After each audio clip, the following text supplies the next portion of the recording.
guys, good evening, and today I am here in Arrowtown, Queenstown, and I have been getting a lot of questions like how do I do those 4K time lapses and 8K time lapses? Those are massive. So I'm going to tell you about the gear I use and about my post production workflow. Also, I'm going to show it right to you from my computer. So let me tell you, first of all, you need a good tripod. So here's the tripod which I use, and you need a good camera which does really high resolution pictures, raw pictures. I'm using the Sony A7R III, does up to like 8K raw pictures, absolutely amazing crisp raw images. And then I use this motion time lapse gear from Sirp. Sirp is a company from New Zealand itself, so I use this Sirp Genie Mini. Sirp Genie Mini, I use two of them, and I use this pan tilt module. So basically what this is doing is this thing is going to go pan. This is handling the pan part, and this thing is handling the tilt part. So basically I can have a time lapse something like this or something like this. This panel tilt module is optional, completely optional. I normally use this because I do motion time lapse. If you are just using or doing just stable time lapses, you can just have it with the tripod as well. But if you are looking to do motion time lapses, then this is absolutely a requirement. And Sirp Genie Mini doesn't come as a kit. You have to buy like separate. They're really expensive. I guess Genie Mini had costed me somewhere around $800 for both, and the pan and tilt was somewhere around $299 or $199. I don't remember. It was quite expensive. The whole set was somewhere around $1,000. I got it from BH Photo Video in New York. So with this kit you need to have the exact cable camera, the cable for the camera which you are using. For example, I'm using a Sony, so I have got the Sony cable for the Sirp, and that's again I guess $20 or $23. So I'm going to show you what I'm shooting right now, and I'm going to show you exactly how I process those images. I'm going to show you exactly my workflow using making those 8K and 4K time lapses. And right now the sun is setting, almost I guess more 1 hour to go for the sunset. I'm going to do this shoot, and I'm going to show you how I did it, what are my settings, and how you can get it done the same way. So the first thing is switching on both, connecting the cable to your camera. So basically this cable goes into the bottom for the pan module, and the other side of the cable goes into your camera. It doesn't have to get into this second tilt module. It has to go to the camera because it has to manage the camera, get the pictures, get that settings done, and accordingly the app is going to manage both the pan and tilt and get the pictures at the same time. So let's do it. I'm going to my Sirp application here. Since I have switched on both the pan and tilt modules, I can see both Genie Mini panning, Genie Mini tilting. I'm connecting both of them. Both are connected. Okay. Now I need to do time lapse. So time lapse, then presets. For example, I'm just showing it to you for an example. For example, clouds. So here you can see that the pan is showing at 50° and the tilt is showing 30°. Now we can see how it needs to be done. So basically at 50, 30 you can see the preview.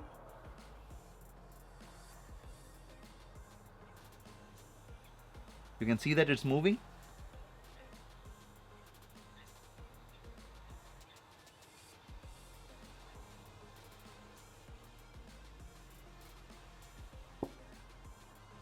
So 50 and 30. So by the time the 50 is done, your camera will be right here. And by the time the tilt 30 is done, the camera will be tilting like this. So in case I'm looking to adjust this, I can do the same. So for example, I will go ahead and go to again clouds, and I need the tilt to be something more, so I'm going to increase it by like more 60. Then again I can see the preview how much it's going to be.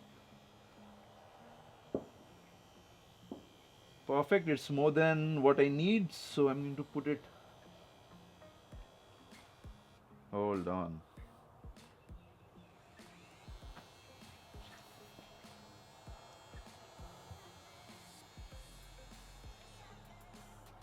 Okay, so if I put it to 46, wow, it's really long. Alright, so this is my sweet spot for 35, and I'm going to set it to 35. And now for the tilt, I need it I guess a bit more, so 32. And okay, and now I can preview what I have done.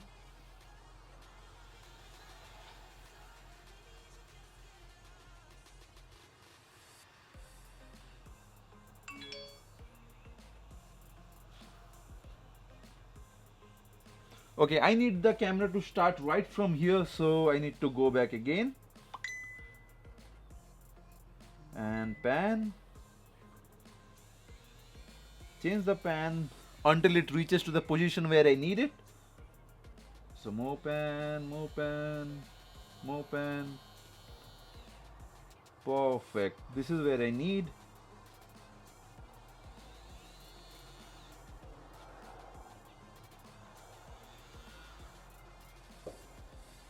Alright, so this is the position, and then I need it to end over here. Perfect. So the pan is set. It needs to start from this position and end at this position, and it's going to be 64 degrees total. So pan is set. Now for the tilt, we need it downwards. I need the tilt to start right from here and go something like this, showing the complete cloud flow. So a bit up, up, up. Right here 32.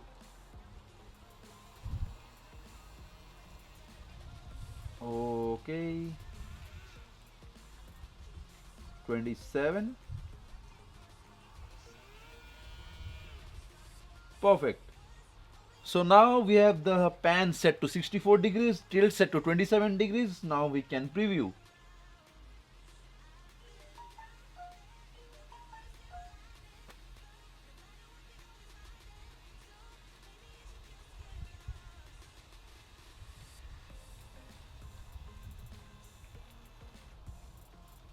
Amazing. It's perfectly set. Now we can go back to the zero position.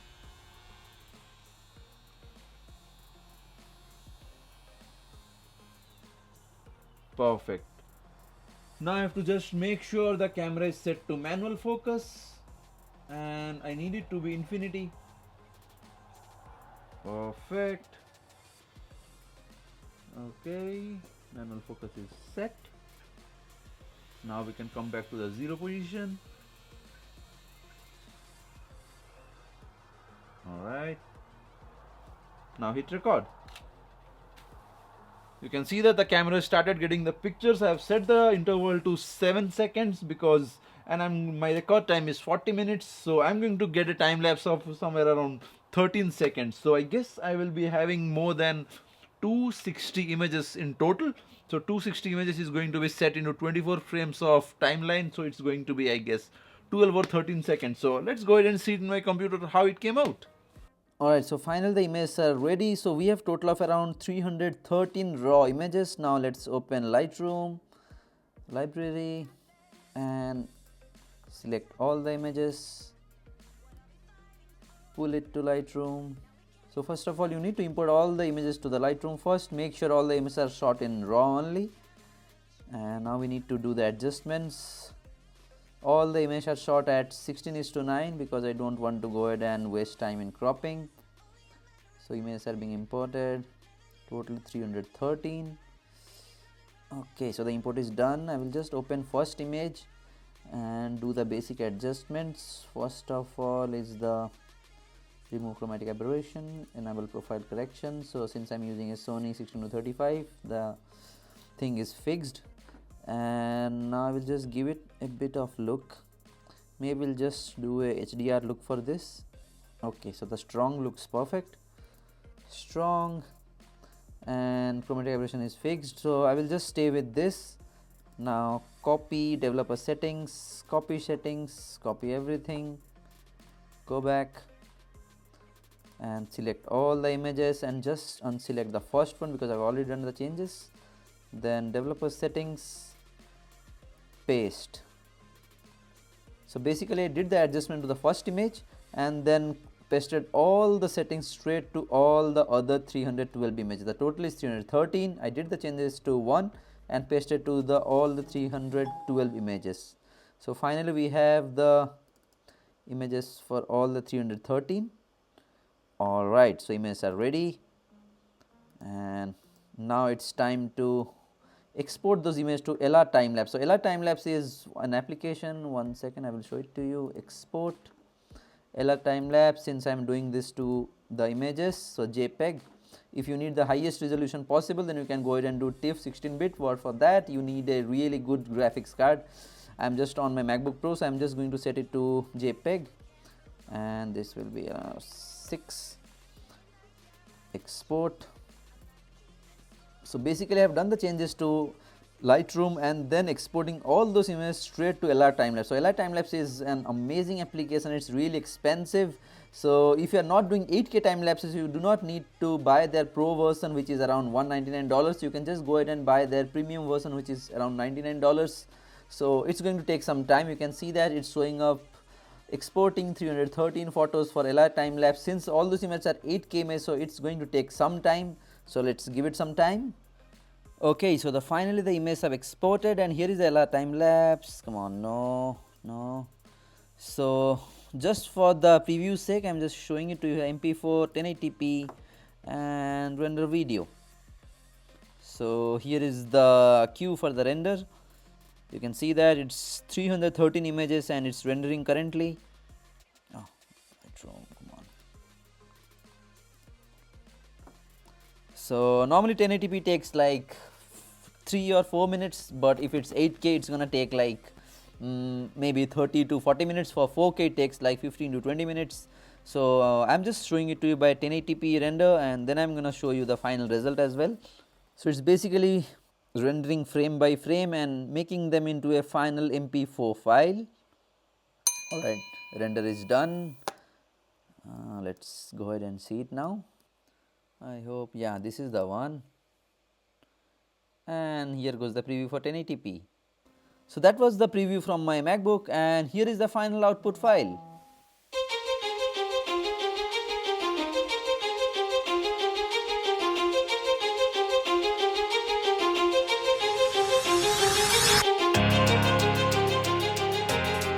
Then if you have to do the render for 4K and 8K, simply click on render video. I will normally do at ProRes, and you can select 4K or 8K. So since I am doing it at 8K, so ProRes 8K, quality very high, render. So it's gonna take time. So that's all about it, how you normally do it and how I normally do it. So here was the complete process, how I normally get the shots, process it using Lightroom and LR Timelapse. So that's it guys, that's how you make those crisp 4K and 8K time lapses. I have also placed all the links below in the video description in case you are looking to go ahead and get everything what I use. So I hope you have learned something today. If you have still got any questions, just let me know in the comment section below. Smash that subscribe button if you haven't done it yet, and don't forget to click on the bell icon to stay updated. I will see you next time. Peace.